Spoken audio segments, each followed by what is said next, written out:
institutions just don't get born. There's a reason for, there's a background for something.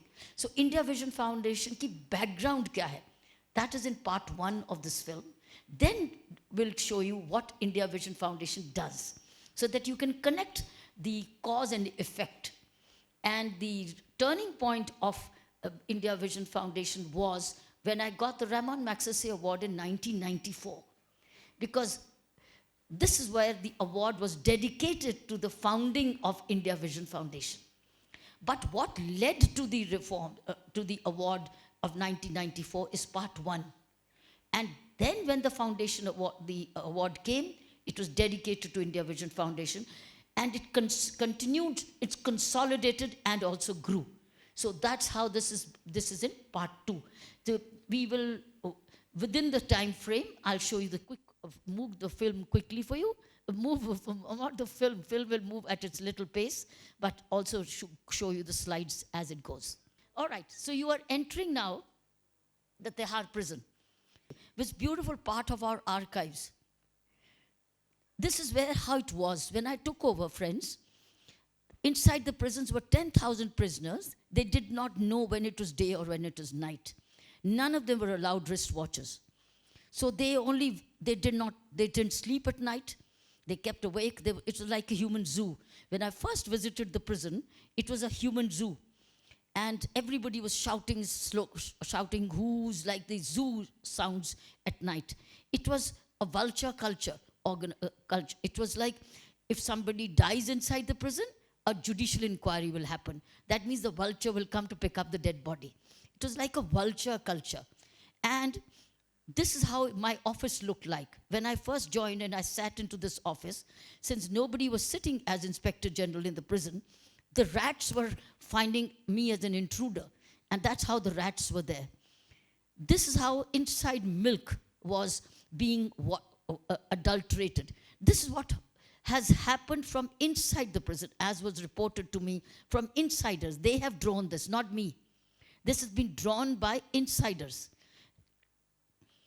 This is the way the children were, which India Vision Foundation finally took over. They were like little monsters.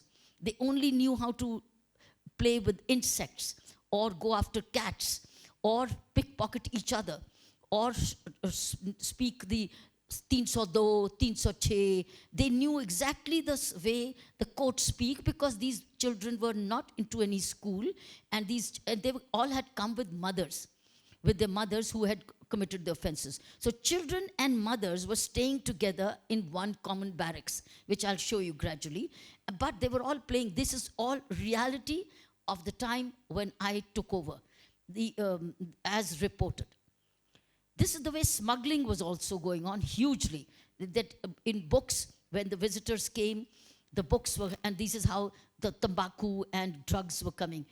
I'm going to give you a sample only. It's a quick sample. And this is how the children were. This is one of these children called Chandni. I just remember this girl, this little child. This is how they were living, and these are the gates behind which they were living. What we did. So I'm giving you a short background of what existed, which I experienced. This is what became, as we emerged, it became a model of 3C model. It was collective, corrective, community-based. You remember how everybody was outside the system, and they were surrounded only by warders and head warders. The government, the DIG officers were all outside the prison system. They were all only looking at it as a vulture culture. But this is what changed. The vulture culture changed to this.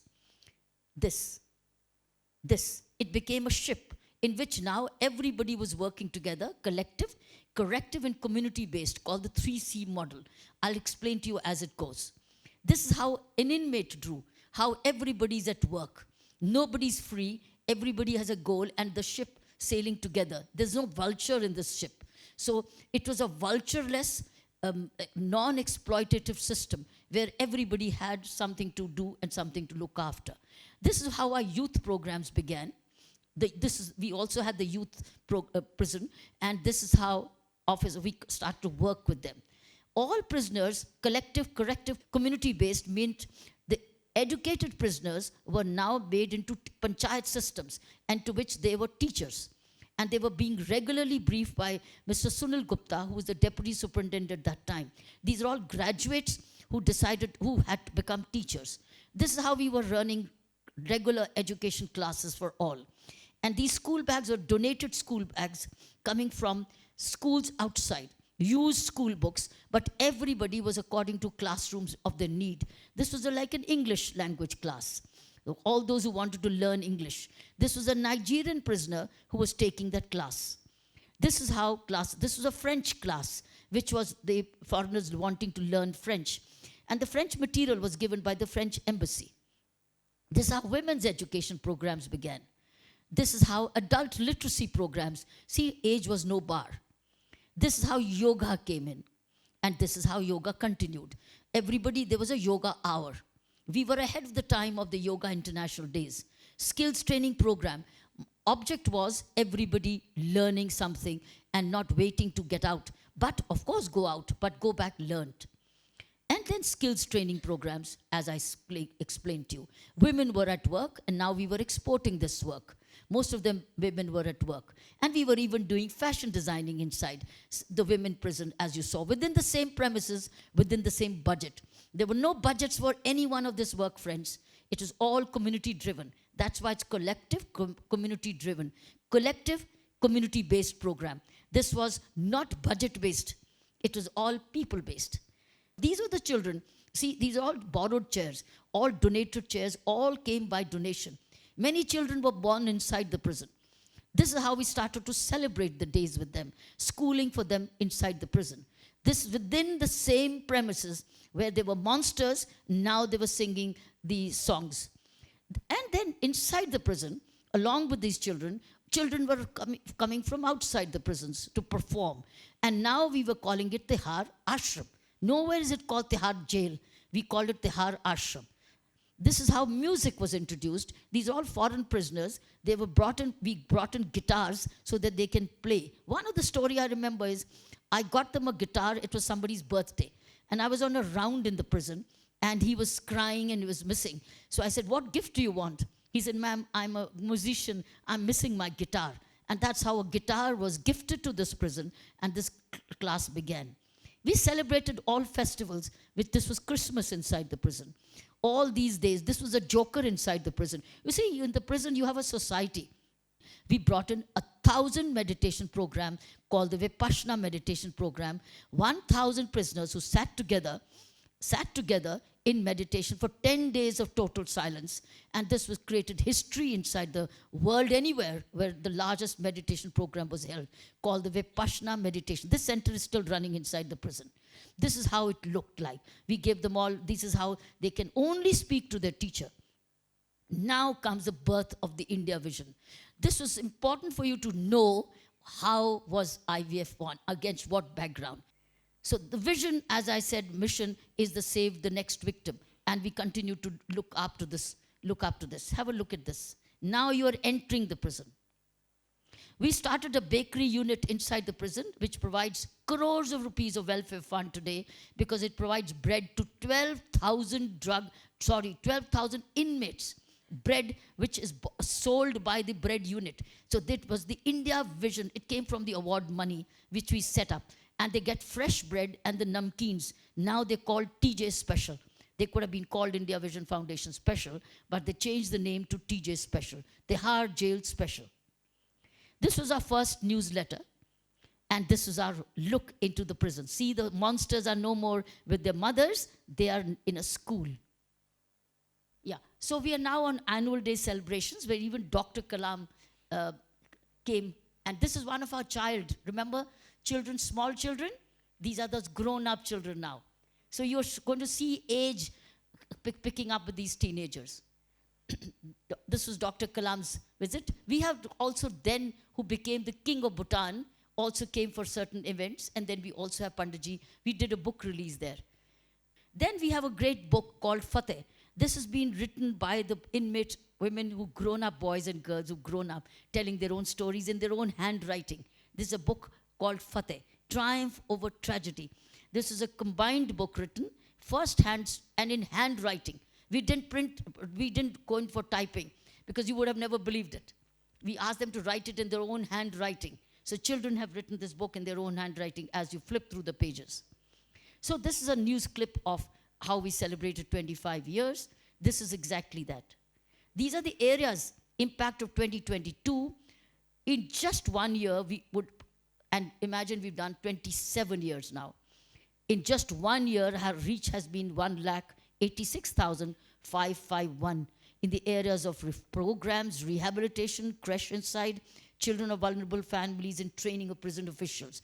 Our reach from the India Vision Foundation through the STEAM, as you said, each one of them is heading some unit themselves, where there's rehab, reintegration, inside prisons, vulnerable families, the children of vulnerable, the school. So this is how the larger reach, this is on an average the reach was.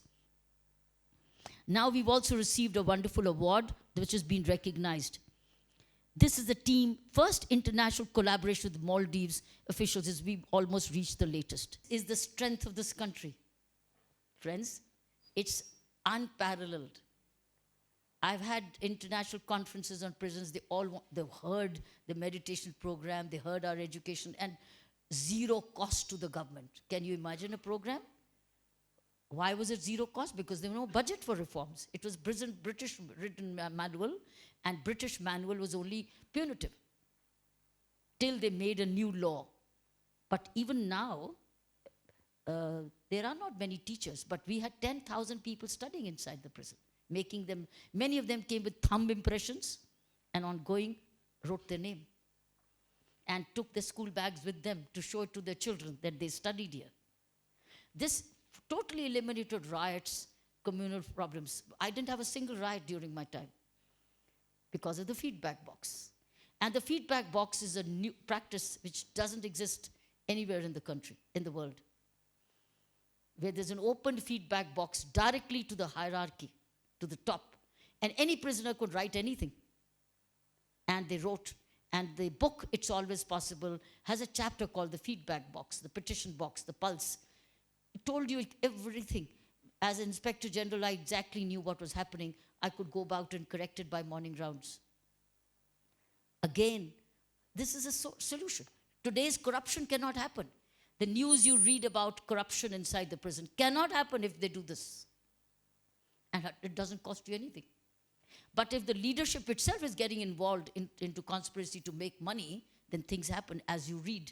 See, so you might get up to ask, so why is it happening? Because these inspector generals are not doing what that team did at that time. If the team does it, it doesn't cost anything. It needs only two reforms. And prison is a state subject.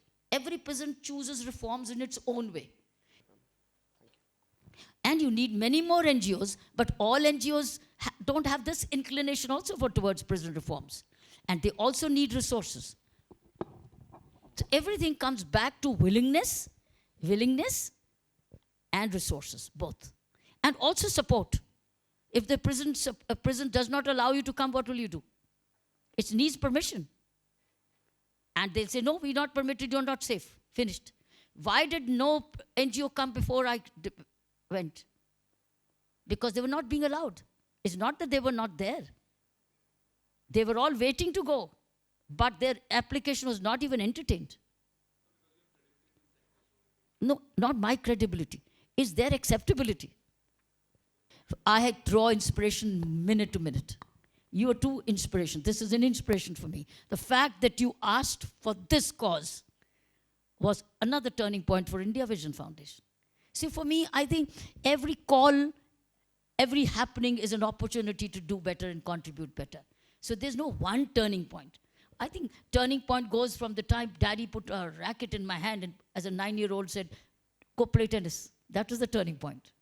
See, had he not put me as a young girl on the tennis court at the age of 9 and made me play and play and play and play on, go on playing, that playing brings you so much of character building.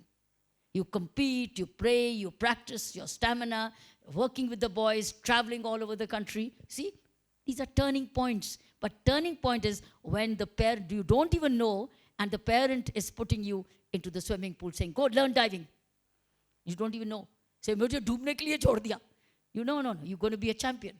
So, turning point is when you are thrown into an opportunity and then you listen to your parents and you trust them and you carry on, the life keeps turning. Thank you all very much. Thank you.